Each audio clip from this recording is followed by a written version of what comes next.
Welcome back to the Authentic Online Marketing Podcast. I'm your host, Ruthie Gray, and today I'm joined by my friend and fellow creative, Jennifer Sakata, as we talk about the power of organizing thoughts to create unique and appealing content to grow an Instagram and email marketing platform. Discover how Jennifer overcame creative overwhelm and found a balance in her weekly schedule to prioritize her writing passion. We'll discuss the challenges of perfectionism that we all struggle with and the value of consistency in building an audience. Plus, you'll hear about Jennifer's journey in building an email list, which led to a successful 10-day prayer challenge. And you'll be inspired by her authentic approach and practical takeaways gleaned from Authentic Online Marketing School.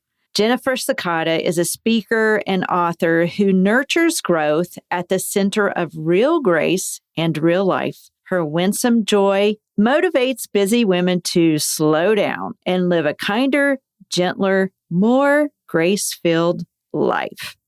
And now, listen in. Welcome to Authentic Online Marketing with Ruthie Gray. Growing awareness for your blog, podcast, book, or product involves more than dancing to reels and yelling, "Buy my thing." This show models quality over clamor so you can put your spin on your message and market in a way that feels authentic to you, because nobody wants to sound like an infomercial. And now, here's your host, Ruthie Gray. Welcome, Jennifer. I'm so happy you're here with me today to share with our listeners how you get your message across on Instagram, how you've crafted it, how you've honed it, how you've built your following and started building your email list with confidence. So thank you for joining us today. Thanks, Ruthie. I'm so glad to be part of this conversation with you. It's been great already. I know. We had a few words beforehand. Our little yes. Good warm up. There are two things I want to talk about today. Number one is how, as a Christian creative, you were able to translate your theme of real grace for your real life into something tangible that you could offer to attract your ideal target Instagram audience and subsequently email subscribers. You're passionate about the grace. And I remember when you joined Authentic Online Marketing School and we had to work on your copy and your messaging. Tell us a little bit about some of the things that you had to work through. To begin with, grace, it is at the foundation of being a follower of Jesus, but it is about as nebulous a concept as they come in some ways. Well, we all know we're supposed to be grace-filled people, but what does that actually look like when your kid is still gathering all their things and they were supposed to be ready 10 minutes ago and the bus is leaving and you're about to lose your mind? What does grace look like then? Or when you forget an appointment like I did earlier today and the voices of shame and why did you do it that way? And why didn't you do it that way? When all those things come tumbling in, what does it look like to be gracious to yourself in that moment? When I first started with AOMS, people would ask me, well, what do you mean by grace? And I realized that not only is grace a bit nebulous for my listeners, but it was for me too. And that's part of what I love so much about AOMS is because you and the people in our community asked me the hard questions. Well, what are the pain points for a person who lives a graceless life? Well, we regret the things that we say. We wish we could take back words that we can't. What would it look like for a person to live in grace when they have missed an appointment? Identify the lies we've just been telling ourselves and feeding ourselves, and instead replace them with the truth of God's word or the truth that comes through being in community with other people who also know God. I had to wrestle with what grace looks and means just like anybody else did. And then part of the translating process is what we did together in AOMS, where I was able then to think, well, if a pain point is regretting what I've just said, and I can't take those words back, what kind of a tool do I need to offer someone else who can relate to that? Mm-hmm. And I remember a conversation we had, Ruthie. I didn't have an opt-in initially. I had lots of ideas, but I didn't have anything. And you said, what if instead of blah, blah, blah, blah, what would the grace response look like? And that began this big, great conversation that created my current opt-in, which is 10 ways to grow in grace. Instead of losing your patience with the customer service person on the other end of the line, think through the fruits of the Spirit and pick one that you want to respond with in this call. And so I have this freebie that I offer to my people. Instead of this, try this. And they're all rooted in scriptures, and they seem to be helpful to people. I do now and again hear from people, oh, I'm so glad I have my list. I've been looking at it again today. I picked a new one. My kid spilled milk the other day, and I immediately went into mode where, why did you spill the milk again? Well, instead of doing that, I slowed myself down. I got to where they were. We cleaned it up together and talked about how to do it the next time. That's grace in real life. Mm-hmm.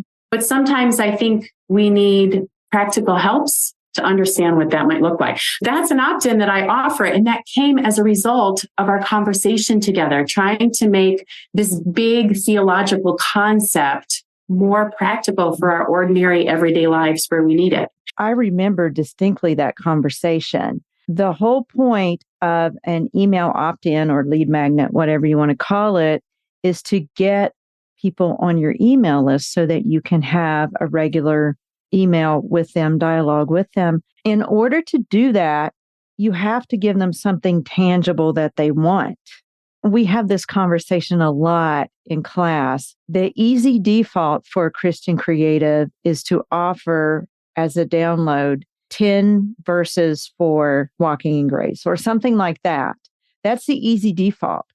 But people do not want to give up their email easily anymore for good reason, because we are inundated with all kinds of email every day, largely from unwanted sources. And so we are very selective with giving our email out. It has to be something that people can actually use. You got that down. And I remember us working through your welcome series, being able to get all that nailed down to where, because a lot of times when we read our words, we think it makes sense. But when someone else goes through it and reads it, they're like, well, maybe could you make this clearer? Because we're so close to our work and we're so married to it, especially as a creator.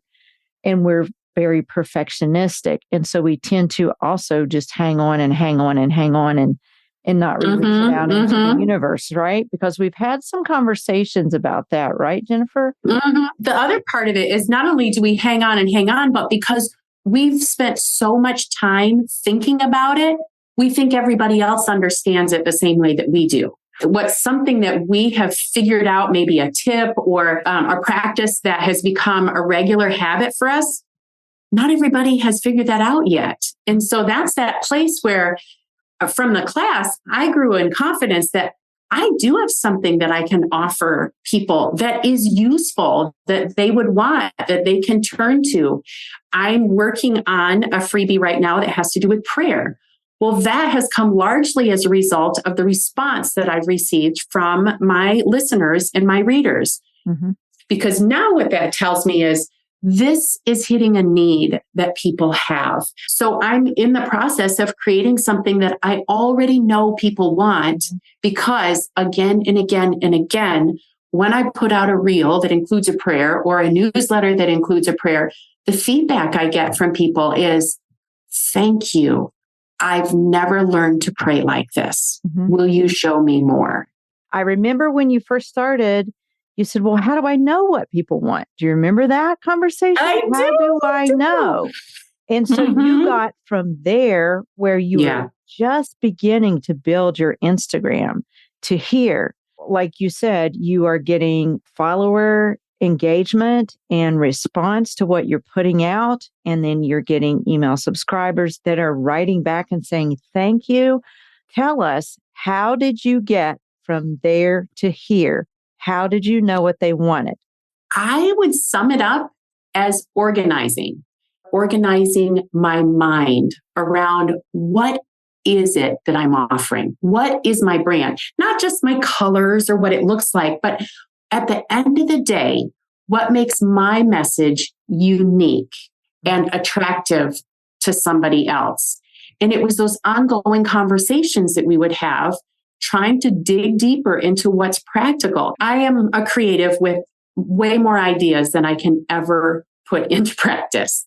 And so most of what I think about ends up in a journal somewhere, and it's not going to be a reality. There's just too much in my head to do all of those things. But I now have a filter that I did not have before AOMS that allows me to decide, is this part of the message that God has given me to equip the people in front of me or around me or who are listening in? And if it is not part of that real grace for your real life message, then it goes away. It filters out, and it's just not what I'm going to spend my time on. So part of the organizing for me is thinking through, does this fit the message that God has given me to share with people out there? Secondly, I have done some literal organizing of my week. It used to be that I would wake up and think, oh, what am I going to do today? And I would spend half the day trying to organize and figure out what I'm doing today. Well, today's Thursday. So today is the day that I write my very rough draft of my newsletter, which will go out on Tuesday. Now I'll come back to it on Monday morning and I will finalize, but today is the day that I put my ideas together about what people are going to get on Tuesday morning. Sometimes I get it all finished on Thursday. Almost never does that happen. But I know that when I come back to work on Monday morning, that's what I'll be working on, is finalizing my newsletter. I've also picked a day. Tuesday is my writing day. On Tuesdays, that is my priority. And so I may have 7 things on my list, but writing is at the top of it. Cleaning my house is not. You come to my house on Tuesday and you're going to get a messy house. I'm not cleaning my house on Tuesday because that's not my priority. So in order to get from where I was to where I am now, I had to literally organize my week a bit and decide, what chunks of time am I going to use for writing? What chunks of time am I going to use for cleaning out photos? I have way too many photos. But that's part of my speaking and writing, is images. I need time to go through those images and to clean things out that I'm not using anymore. So it's organizing the week. And then lastly, I would say it's been about adjusting my expectations. We've all heard that before, but the truth is, for creatives, our expectations tend to be living at the mile high level. Through the roof. They are. We want it to look great, to sound great, to be great. And sometimes it's just about showing up. Mm-hmm. And I have found this year in Some With You that it's the discipline of showing up. Mm-hmm. This is going to make me cry. It's the discipline of showing up and doing the work mm-hmm. that leads to greatness that God blesses. It's not something we get because we snapped our finger and we figured it out really quickly or easily. It's that every day showing up, doing the work. And as we do it, we discover, oh my gosh, I think I know what grace looks like. I think I know how to talk to somebody else about this. I think I know what somebody who is feeling a graceless moment has taken over might need to pause and start again. And all that came from consistently showing up, mm-hmm. doing the work, and putting out some not so great stuff sometimes. But I think that's where we find the grace gold. It's when we keep showing up. Yes. And showing up consistently on Instagram and in your email. Like, I remember so many times you said, Ruthie, I'm going to make this, but should I do this, this, this, and this, and this, and this? And it's not good enough. And I said, Jennifer, where is the easy button? What is the easiest thing you can do? Don't sit on this forever. And that's what newer Instagrammers want to do. They want to be perfect. They want to put out perfect content that's perfectly curated, or they're afraid they don't look like they should look on camera, or we're just so hard on ourselves. I remember you wrestling with a lot of this, learning that just showing up, doing something, even if it's not perfect, like you would come to class and you'd say, well, I did a reel today and none of the captions were in there, but whatever, I did it. And that happens to everybody. But the thing is, no one else really cares. Like we're the ones that care the most. But the thing that makes the most difference is showing up consistently. And that's how you got where you are now. At first, Absolutely. First you asked me, you said, how do I get my audience? Well, you've gotten your audience by showing up and leaning into community. And one of the mantras here that we have is community grows opportunity. And you have leveraged our own Instagram community well in our trainings. I know that you have taken one of the things that I teach in Authentic Online Marketing School, and that is do an email challenge. Well, it took you a long time to work up the nerve to do this and to get to where you could. But once you did the challenge, you knew what people wanted because you had been showing up. So tell us a little bit about that challenge that you figured out. Well, that's circling back to the prayer freebie that I'm putting together around grace.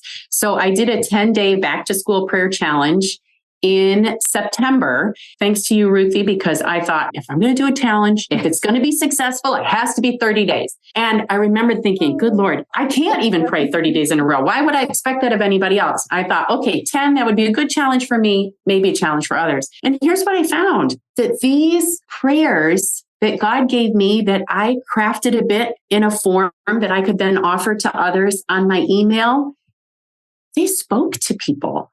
They spoke to places they were struggling as they would send their kindergartner off to school, afraid that their child was now spending more time with this teacher they don't even know than they were in their home. I knew that because I sent 2 kids off to kindergarten myself and sat and uttered the same prayers myself. God, protect my children in ways that I can't protect them. Shouldn't that be our prayer all the time?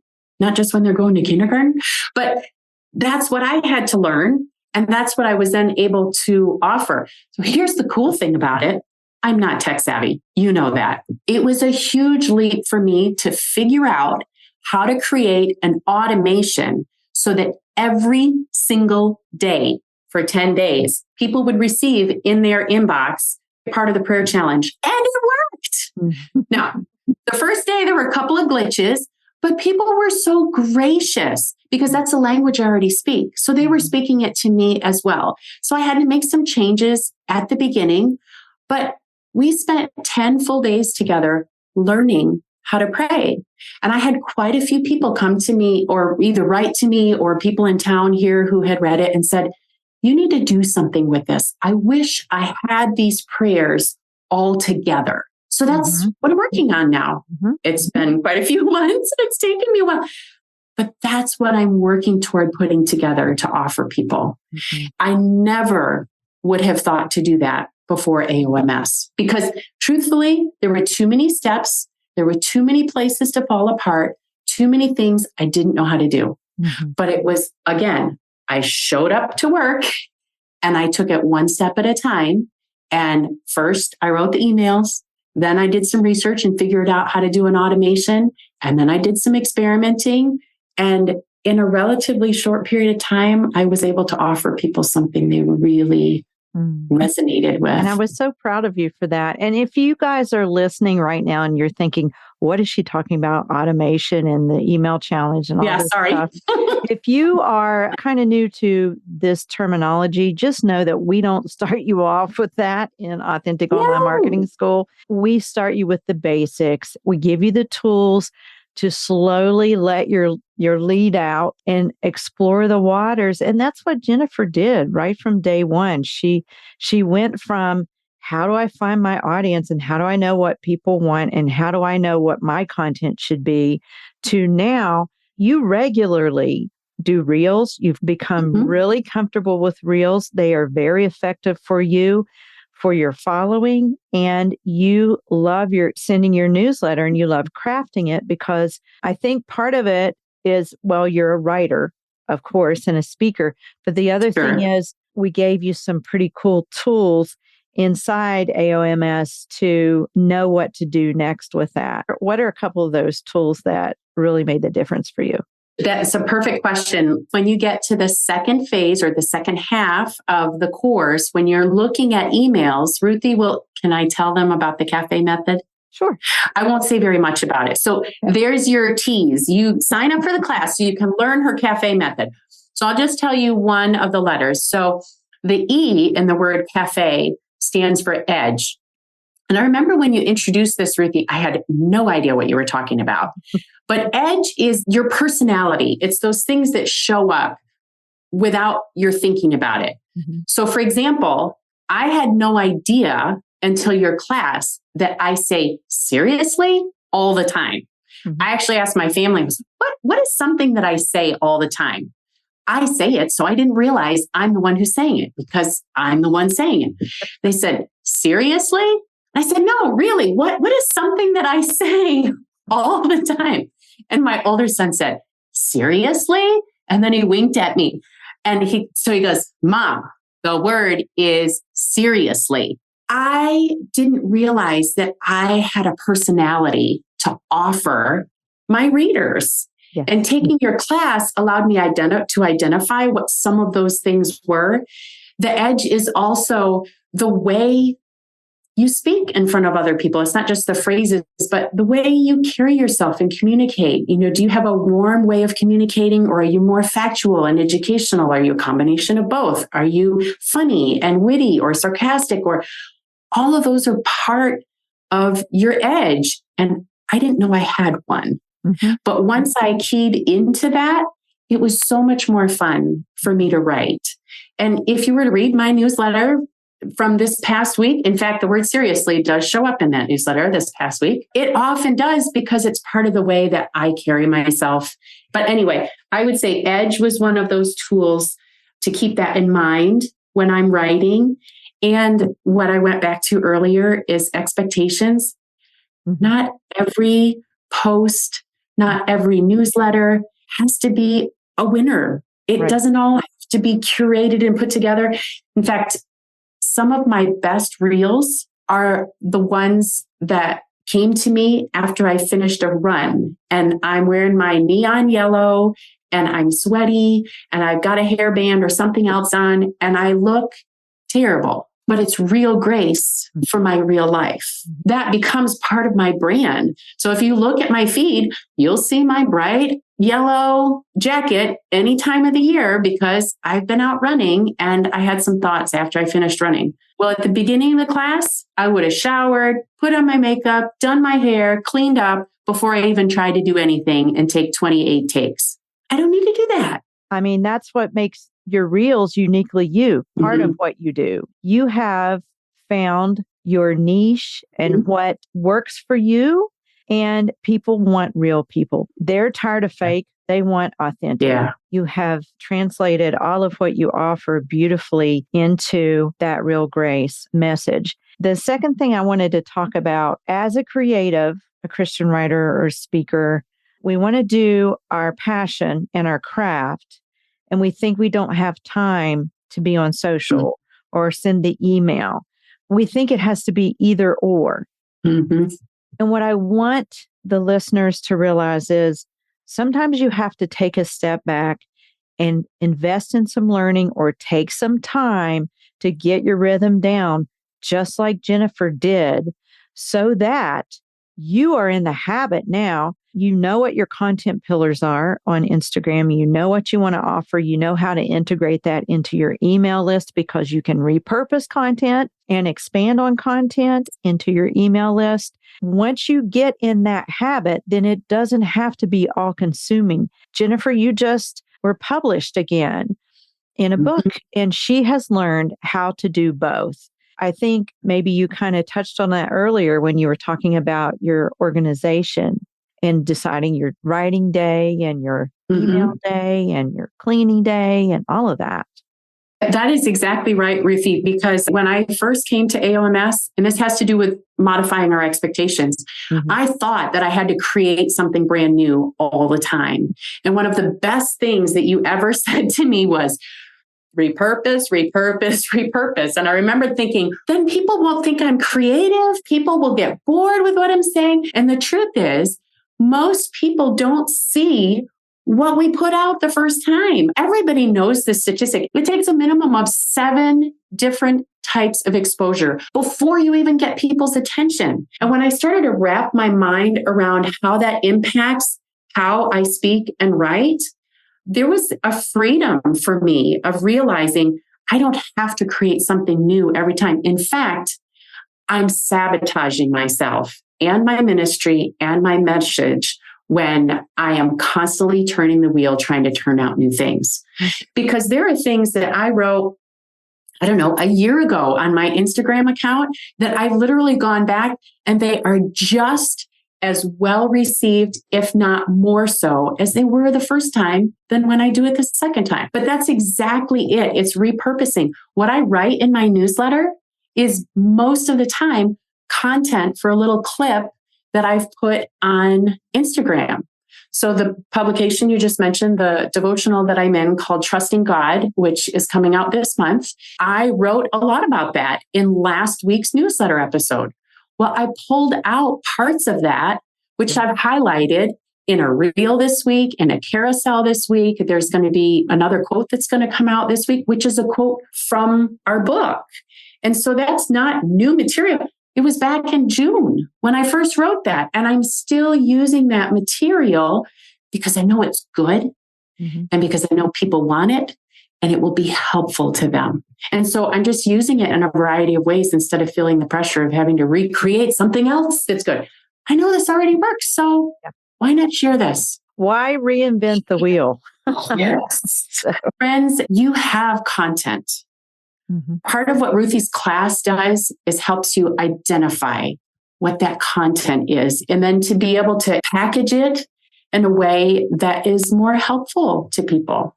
Because some of your feedback for me, Ruthie, was, I'm not sure that's going to land very well. Or other people who were in the class, I don't know what you mean by that. What in the world are you talking about? Now, they were much nicer about it than that. Yes. But I needed those voices too to say, okay, this is part of what needs to go in the circular file, but this over here, you need to pick up on that because that has more traction. And I can't do that by myself. That was part of the community. So repurposing, yes, that was huge. That was a major game changer for me in terms of being able to still be on social media and not be overcome by it while also doing a newsletter and still working on my speaking and writing in other venues. You have to make it doable, and repurposing is one of the ways that you can do that. And if you've done any amount of training with me, you will hear me say that over and over because I do it myself. I just went through a launch and I repurposed so many reels. I repurposed so many emails. I repurposed a lot of stuff, but I know what works. And so the more you do this, the more you'll know what people respond to. Jennifer, this has been great. Thank you for taking the time to sit with us. Tell the folks where they can find you. What is the name of your website? What is your current email prayer opt-in that they can get? So first, you can find me at jennifersakata.com. That's Jennifer, like typically spelled, and then Sakata is SAKATA.com. And that is where you will find my website, which was all about real grace for your real life. You can find me on Instagram at Jennifer Sakata or on Facebook at jennifersakata.author. And my current opt-in is the 10 ways to grow in grace. The opt-in that I am currently working on is, I am hoping, I don't know if I want to say this out loud. I'm really hoping to create an ebook out of the 10-day prayer challenge that I put together in September. Talk about repurposing. That is in process. I am repurposing. Yes, I sure am. It'll be a little bit yet, but that is my hope. Okay, well, we will have that link. I'll have you send me that direct link so that they can sign up, right? It'll be in the show notes. All of the information that Jennifer just shared with us will be in the show notes, and you can go connect with her on Instagram too. And for you listening out there, Authentic Online Marketing School, the Black Friday launch is over, but you can still check out what we have to offer because we're going to leave the doors open a little bit longer. So you can check out our link in the show notes, or you can go to AuthenticOnlineMarketing.com and hit the menu button that says school, and you can see it right there. We would love to have you join us before the end of December. Class starts January 8th, and it will go for 8 weeks, 4 weeks of Instagram marketing and 4 weeks of email marketing. Thanks again for joining us today. Thank you again, Jennifer. You bet. Bye, Ruthie. Until next time, be sure to share your message your way in your own authentic voice.